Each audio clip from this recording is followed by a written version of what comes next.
کہ بھارت نے جو میزائل ہیں وہ تک لوڈ کر دی ہیں. اچھا اب اس کے اندر یہ ہے کہ جو اس کا کیا مطلب ہے, کس لیے اس نے لوڈ کیے ہیں بھارت نے میزائل, کیوں لوڈ کیے ہیں اپنے لیٹسٹ گائیڈڈ میزائل ڈسٹرائر پر, کیونکہ پاکستان پر حملہ کرنا ہے.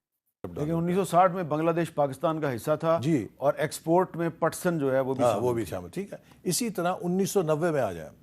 1990 میں ہماری ایکسپورٹ جو ہے تقریباً $7 ارب کے قریب تھی, ویتنام کی شاید $5 ارب تھی, اور بنگلہ دیش کی $2 ارب کے قریب تھی. آج ویتنام کی ایکسپورٹ $300 ارب ہے, بنگلہ دیش کی $50 ارب سے اوپر ہے, اور ہم صرف $32 ارب پہ ہیں.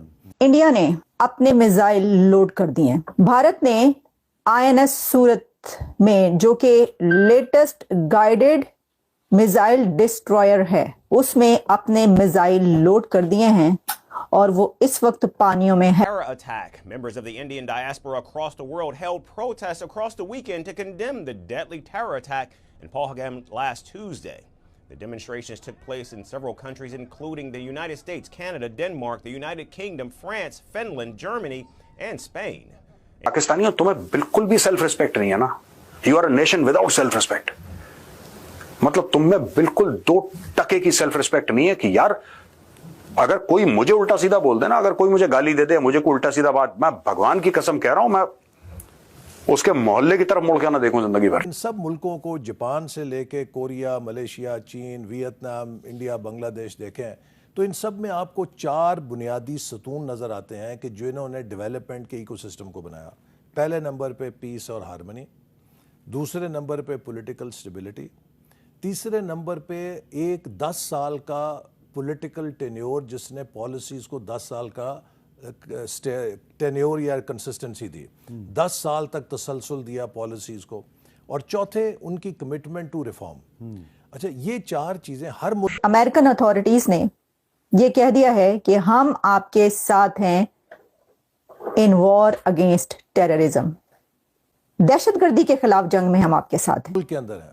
ہمارے ہاں بدقسمتی سے ہمارے جب 10 سال کے پیریڈز آئے تو ان میں ہم جنگ میں مصروف تھے, کبھی سوویت یونین کے خلاف, کبھی دہشت گردی کے خلاف. ہم نے وہ 10 سال کے سٹریچز کو اکانومی کی طرف نہیں کیا, جنگ کسی اور کی لڑنے میں جھونکا. اس سے ہٹ کے آپ دیکھیے تو پھر آپ کو یہ نظر آتا ہے کہ 2-2, 3-3 سالوں کے ایک انسٹیبلٹی کے ٹینیورز ہیں. پاکستان میں 1990-91 میں جب نواز شریف صاحب نے اکنامک ریفارمز متعارف کیں جن کو سرتاج عزیز مرحوم نے بتایا کہ انہوں نے منموہن سنگھ نے بھارت نے اس کے اندر میزائل بھی لوڈ کر دیے ہیں. ایک تو یہ کہ آپ تیاری کر رہے ہیں اور آپ کہہ رہے ہیں کہ جی ہم نے اپنا اکوپمنٹ پہنچا دیا ہے, ہمارا اسلحہ پہنچ گیا, ہمارے ویپنز پہنچ گئے, اب جو ہے یہ ہم ایکشن لینے جا رہے ہیں اور ایکشن ہوگا. لیکن اس کے اندر تو یہ صاف پتہ چلتا ہے, یہ نظر آ رہا ہے کہ ایکشن ہونے والا ہے.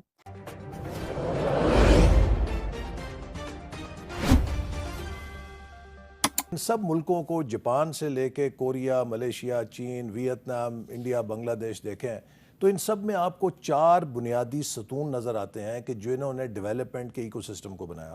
پہلے نمبر پہ پیس اور ہارمنی, دوسرے نمبر پہ پولیٹیکل سٹیبلٹی, تیسرے نمبر پہ ایک 10 سال کا پولیٹیکل ٹینیور جس نے پالیسیز کو 10 سال کا ٹینیور یا کنسسٹنسی دی, 10 سال تک تسلسل دیا پالیسیز کو, اور چوتھے ان کی کمٹمنٹ ٹو ریفارم. اچھا یہ 4 چیزیں ہر ملک کے اندر ہیں. ہمارے ہاں بدقسمتی سے ہمارے جب 10 سال کے پیریڈز آئے تو ان میں ہم جنگ میں مصروف تھے, کبھی سوویت یونین کے خلاف, کبھی دہشت گردی کے خلاف. ہم نے وہ 10 سال کے سٹریچز کو اکانومی کی طرف نہیں کیا, جنگ کسی اور کی لڑنے میں جھونکا. اس سے ہٹ کے آپ دیکھیے تو پھر آپ کو یہ نظر آتا ہے کہ 2-2, 3-3 سالوں کے ایک انسٹیبلٹی کے ٹینیورز ہیں. پاکستان میں 1990-91 میں جب نواز شریف صاحب نے اکنامک ریفارمز متعارف کیں جن کو سرتاج عزیز مرحوم نے بتایا کہ انہوں نے منموہن سنگھ نے ان سے لیں اور انڈیا میں رائج کیا, اور 10 سال وہ چلیں اور انڈیا 2000 میں آگے نکل گیا. میرا یقین ہے کہ اگر 90-91 میں نواز شریف صاحب کو 10 سال مل جاتے آج وہ مہاتیر سے بڑے لیڈر اور پاکستان ملیشیا سے آگے ہوتا. لیکن ہم نے 2 سال بعد وہ حکومت توڑی, اس کے بعد پورا 90s کا ڈیکیڈ ایک میوزیکل چیئر میں ضائع کر دیا. اسی طرح 2013-18 میں بھی پاکستان اگین ٹک آف, اور 2017 میں پرائس واٹر ہاؤس کوپرز نے کہا کہ اگر یہ اسی طرح ملک چلا تو 2030 تک یہ ٹاپ 20 اکانومیز میں آ جائے گا. ہمارا ویژن 25 یہ کہتا تھا کہ 2025 میں ہم ٹاپ 25 اکانومیز میں ہوں گے، اور اس کی وہ تصدیق کر رہے تھے. تو آج اگر 18 سے 23 ہمیں نہ نکالا جاتا اور وہ تسلسل 10 سال کا مل جاتا تو آج ہم ٹاپ 25 اکانومیز میں ہوتے نا. ہم نے اپنے ہاتھوں سے وہ ساری چیز خراب کی. سو پاکستان میں ہمیں یہی ایک سبق سیکھنے کی ضرورت ہے کہ ہمارے اندر نہ ذہانت کی کمی، نہ محنت کی، نہ صلاحیت کی، نہ وسائل کی. ہم نے اس ملک میں اسٹیبلٹی نہیں چلنے دی. ہم نے پالیسیز کو 10 سال کا تسلسل نہیں دیا. ہم نے اصلاحات کے ایجنڈے پر ہم کاربند نہیں رہے، اور ہم نے جنگوں جدل کے اندر خود کو جھونکا اور امن نہیں دیا جو کہ ایک ترقی کے لیے ضروری ہوتا ہے. اب ان 4 ستونوں کے اوپر ہمیں ضروری ہے کہ اس اڑان پاکستان یا پاکستان کے مستقبل کے پروگرام کو بنائیں، تاکہ ہماری اگلی نسل جب 2047 میں کھڑی ہو تو وہ فخر سے کہہ سکے کہ ہم نے کچھ حاصل کیا. تو اسی حوالے سے ہم نے 2035 میں $1 ٹریلین اکانومی کا ٹارگٹ رکھا ہے. تھوڑا ایمبیشس ہے، لیکن آپ مجھے بتائیے کیا ہم اپنے لیے ایمبیشس ٹارگٹ نہیں بناتے؟ جو سائیکل والا ہے وہ کہتا ہے جی میں کار خریدوں گا، جو 2 مرلے 5 مرلے کے گھر میں ہوتا ہے وہ کہتا ہے جی میں نے 1 کنال کا گھر بنانا ہے، 1 کنال والا کہتا ہے میں نے فارم ہاؤس بنانا ہے. ہم اپنے لیے خواب دیکھتے ہیں، لیکن جب آپ ملک کے لیے خواب دیکھنے کی بات کریں تو لوگ کہتے ہیں جی یہ کیا جی آپ شیخ چلی کے خواب ہمیں بتا رہے ہیں. اچھا، 30 دسمبر 2024 کو مجھے وہ شام یاد ہے جب آپ نے یہ اڑان پاکستان پروگرام کو لانچ کیا تھا پرائم منسٹر سیکریٹریٹ میں. تو وہاں پہ جو آپ نے 5 ایز کا اعلان کیا تھا: export, E Pakistan, environment, energy and infrastructure, equity and empowerment. تو جو ای پاکستان ہے اس کے حوالے سے میں سوال اس لیے کرنے لگا ہوں کہ میں اب بہت سے ایسے نوجوانوں کو، اسٹوڈنٹس کو جانتا ہوں، میل اور فیمیل، جنہوں نے ابھی دوران تعلیم ہی انہوں نے وہ انٹرپرینورز بن گئے ہیں، اور انہوں نے سوشل میڈیا کے ذریعے انہوں نے بزنس شروع کر دیا ہے، اور ان کے بزنس کا انحصار جو ہے وہ یہ سوشل میڈیا پہ ڈیجیٹل بزنس انہوں نے شروع کر دیا، جس کو آپ ای پاکستان کہہ رہے ہیں.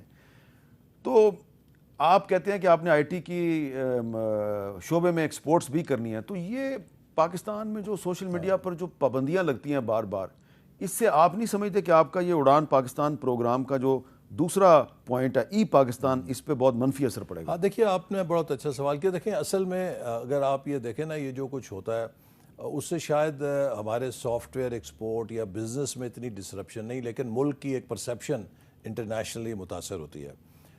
لیکن یہ ای پاکستان کا سب سے چیلنجنگ اور سب سے اپرچونٹیز والا ای پاکستان ہے. اس کی 2 وجوہات ہیں. ایک تو یہ کہ ہماری، جیسے آپ نے بھی کہا کہ 60% آبادی ینگ ہے، ویری ٹیلنٹڈ، اور ان میں بہت پاور ہے کہ وہ پاکستان کو اس شعبے کے اندر آگے لے جائیں. میں بھی نوجوانوں سے ملتا ہوں، ایسے امیزنگ سلوشنز نکال رہے ہیں